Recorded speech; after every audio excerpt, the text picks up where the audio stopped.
Welcome to Samba Samba. Enjoy the video. You start by confirming power and basic function.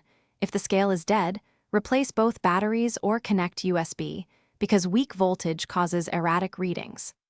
Once done, press power and tare while watching the display for flicker. This tells you if the LCD and controller respond. Make sure to note any beeps or blinking segments, and keep tools handy so you can open the case immediately when fault indicators appear. You now open the case carefully, because plastic clips break easily. Use the right screwdriver and pry at seams. Once inside, inspect the load cell and its solder joints.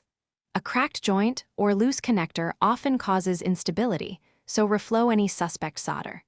Use your multimeter to check battery voltage and continuity on flex cables, and observe load cell millivolt output while applying known weights, since that confirms whether the sensor or the ADC is at fault.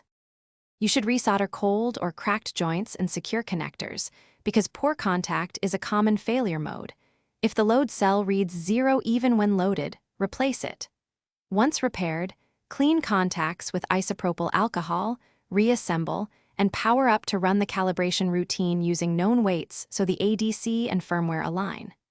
If readings remain unstable, one key tip: wiggle each cable while monitoring output to locate intermittent connections. Thanks for watching. Consider subscribing if we helped you.